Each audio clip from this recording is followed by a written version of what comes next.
Explore, create, inspire.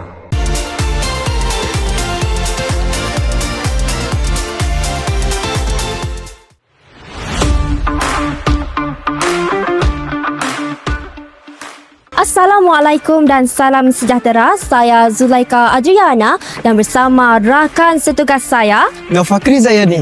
kami akan membawa anda menyelami kapsul hari terakhir Kejohanan Bola Jaring MSSS 2026.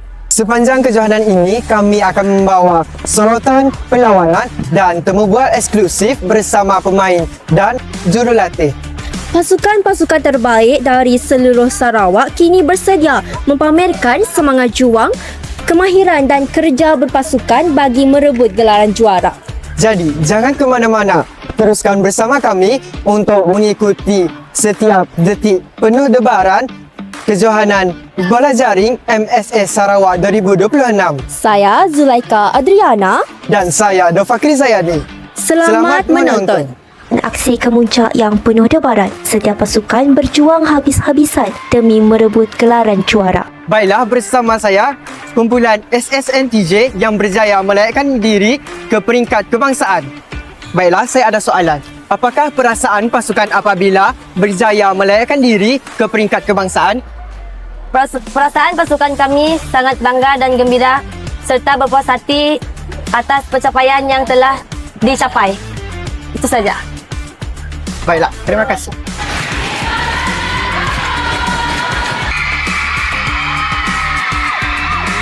Sama saya, ahli kumpulan Sibu. Baiklah, saya ada soalan. Selepas kejayaan ini, apakah sasaran pasukan untuk menghadapi kejohanan MSSM nanti?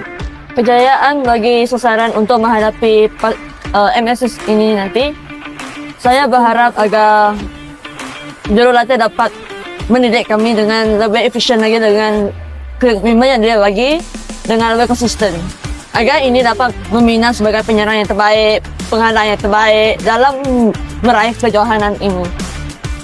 Terima kasih. Tahniah diucapkan kepada pasukan Bintulu yang muncul juara kategori bawah 12 tahun. Pasukan Sibu selaku juara kategori bawah 15 tahun dan pasukan SSNTJ yang dinobatkan sebagai juara kategori bawah 18 tahun.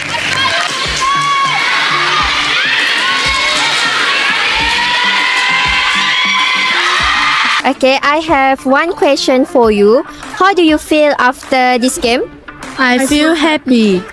I feel confident. Okay, what do you wish for this game? I wish for I can go to MSSM. Okay, thank you. Bulan ini awal roket fly dinyalakan. Alhamdulillah, sama sekali saya pajak. Syabas kepada semua kontingen atas semangat kesukanan, disiplin dan komitmen yang dipamerkan sepanjang kejohanan. Baiklah, bersama saya, Coach Matt. Apa khabar, Coach? Sehat. Baiklah, saya ada beberapa soalan yang akan ditujukan kepada Coach. Okay. Jika dibandingkan tahun lalu, apakah sasaran realistik yang Coach telah tetapkan kepada kumpulan Coach? Okay, thank you. Soalan ini memang kita sasarkan untuk mengekalkan kejuaraan daripada tahun lepas. Okay, so seperti kalau kita lihat kepada pencapaian mereka orang daripada tahun lepas dan juga tahun ini, kita nak sustain, kita nak kekalkan dia punya kemaraan itu. So far semua dapat perform dengan baik, dengan cemerlang dan kita dapat mencapai sasaran yang kita tetapkan.